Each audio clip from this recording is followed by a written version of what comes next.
USB-C pour boîtier AirPods. Apple TV+ au cinéma. Métavers fermé. Caméra au poignet. CarPlay dans Lucide. Vendredi 24 mars 2023. François Le Truédic. Fabrice Neumann encore là car le rétablissement de Benjamin Vincent n'est pas aussi prompt que nous le souhaitons tous. La quotidienne iWeek, épisode 358. Bonjour à tous.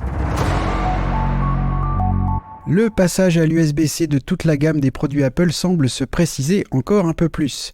Après l'arrivée quasi certaine de l'USB-C dans les prochains iPhone 15, on en parlait notamment dans l'hebdo de cette semaine, épisode 129, ce serait maintenant au tour du boîtier de recharge des AirPods d'abandonner la vieillissante prise Lightning.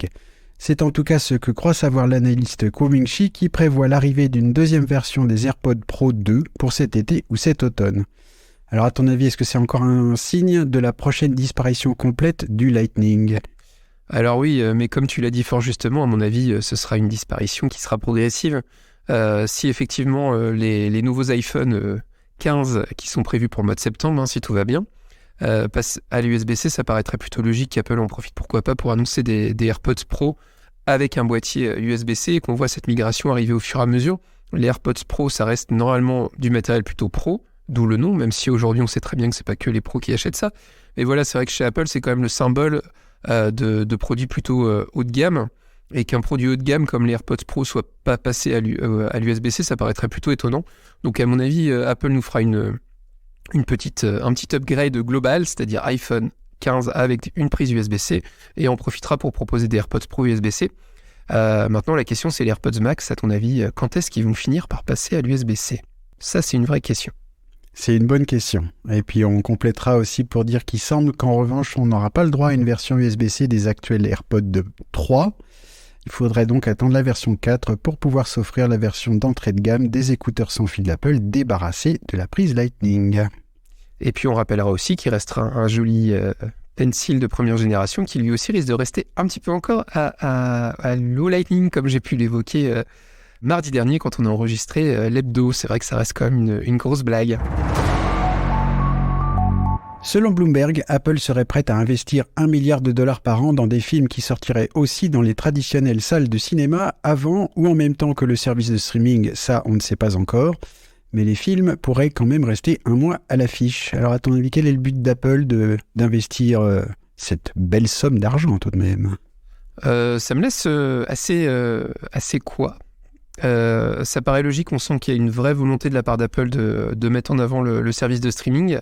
Maintenant, le fait que ça sorte dans les salles de cinéma, je trouve ça plutôt étonnant. Je t'avoue que même pour nous Français, on sait très bien qu'il y a une histoire de chronologie des médias. Un film ne peut pas à la fois sortir au cinéma et en streaming en même temps. Donc à voir la durée, ça voudra dire que potentiellement des films produits par Apple qui sortiraient au cinéma pourraient pas être disponibles un mois après en streaming, ce qui n'est pas le cas aux États-Unis. Maintenant, je pense qu'Apple veut vraiment acquérir une grande notoriété, montrer que c'est pas uniquement un pousseur de séries et de films. On sait qu'Apple a pour politique jusqu'à maintenant uniquement de proposer des productions maison. C'est pas comme la plupart des services de streaming qui ont pu racheter des catalogues ou proposer des séries qui étaient déjà existantes. Là, pour l'instant, sur le catalogue d'Apple, c'est que des films et des séries produits par Apple. Donc voilà, je pense que c'est un moyen aussi pour Apple de montrer, regardez, on fait pas que du streaming, on est en capacité aussi de proposer des films de bonne qualité qui sortent au cinéma. Et puis aussi, je pense que dans la tête de certaines personnes, le fait que ce soit du streaming, c'est moins qualitatif, ce qui n'est pas du tout le cas du catalogue Apple TV+. Donc c'est peut-être aussi un moyen de dire, regardez, les films qu'on fait, ils ne sont pas faits que pour être diffusés dans votre salon ou sur votre iPad, ils ont toute leur légitimité aussi pour passer au cinéma. Après tout, au niveau notoriété, ça peut être pas mal. On rappellera qu'il y a déjà eu quand même un Oscar du meilleur film pour une production Apple l'année dernière. Pour le film Coda. Tout à fait, qui était la version américaine de La Famille Bélier.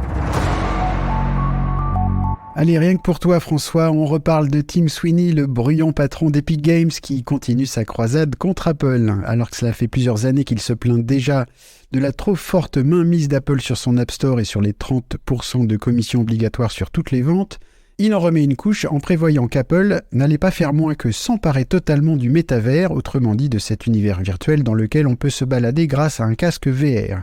Il craint notamment que le monde virtuel d'Apple soit entièrement fermé et qu'il ne laisse pas les développeurs utiliser le moteur de rendu 3D de leur choix, tout comme cela se passe déjà pour le moteur de rendu HTML sur les iPhones. Et tout ça alors même qu'Apple n'a encore rien annoncé dans ce domaine. Décidément, il prend les devants pour se battre. Ouais, comme tu l'as dit en préambule avec ton joli petit sourire, moi c'est vrai que toute cette affaire, ça me passe un peu au-dessus. Ça donne un peu le sentiment en fait que le mec il est juste là pour remettre un petit coup d'allumette sur l'incendie. C'est vrai qu'on n'en parlait plus trop de cette histoire.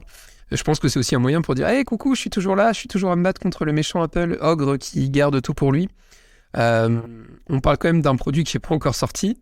Théoriquement, il devrait arriver, mais on ne sait pas après tout. Peut-être que ça va finir comme la télé d'Apple, ça sortira peut-être jamais après tout.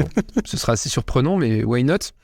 Donc voilà, c'est un peu tirer la sonnette avant d'avoir mal, je trouve. Donc c'est pas très étonnant connaissant le personnage. Maintenant, effectivement, on peut craindre qu'Apple soit assez fermé au niveau de l'univers. On sait que c'est quand même malgré tout souvent le cas, que ce soit sur Mac et surtout sur iOS et iPadOS. Maintenant, je pense qu'Apple va peut-être aussi tirer les leçons de tout ce bad buzz autour des écosystèmes fermés. On sait qu'au niveau européen, que ce soit au niveau du magasin d'applications, même au niveau d'Apple Pay qui commence à être mis en cause, ça commence à être compliqué.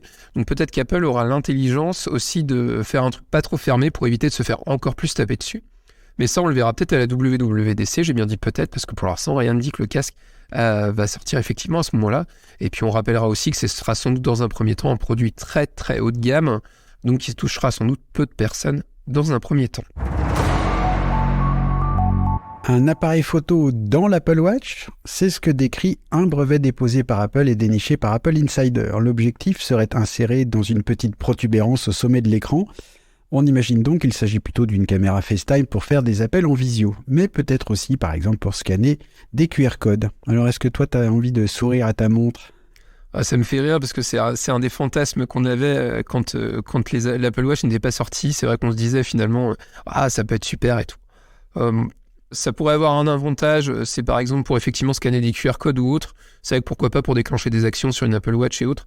Maintenant, moi je me vois très mal faire une visio avec ma montre. Je sais pas pour toi, mais déjà moi quand je passe un appel, même si t'es pas obligé de l'avoir devant, mécaniquement tu fais ça, ou honnêtement au bout de 2-3 minutes t'as mal au bras à force d'avoir le bras tendu. Donc j'imagine pour une visio, à mon avis ce serait à peu près pareil.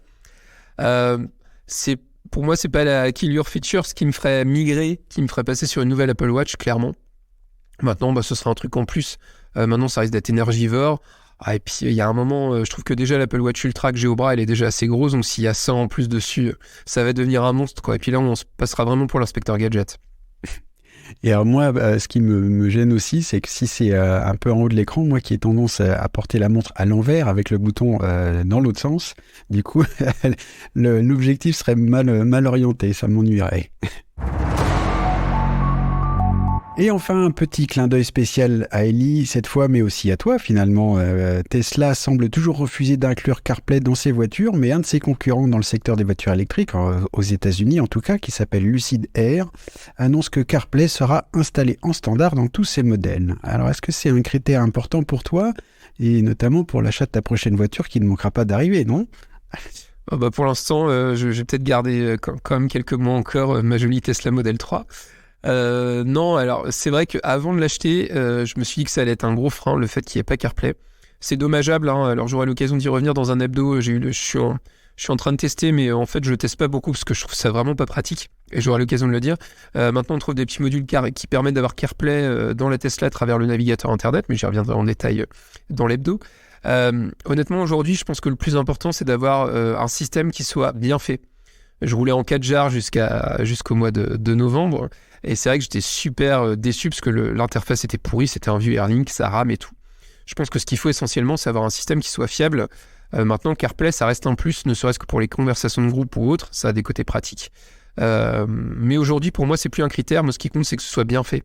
D'abord, maintenant, évidemment, on a tous vu la démo de l'interface de CarPlay version 2 à la WWDC l'année dernière, mais pour l'instant, on n'a rien vu d'autre, quoi. C'était qu'une démo et pour l'instant, on ne sait pas quand ça va arriver, etc. Donc autant quand ce sera ça, à la limite, oui, ça me tentera peut-être. Mais là, pour l'instant, ce serait pas, voilà, c'est pas le truc qui va me faire changer de bagnole, clairement. Moi, je suis très content du système qui est proposé par Tesla aujourd'hui. En attendant ton test, la quotidienne iWeek revient lundi.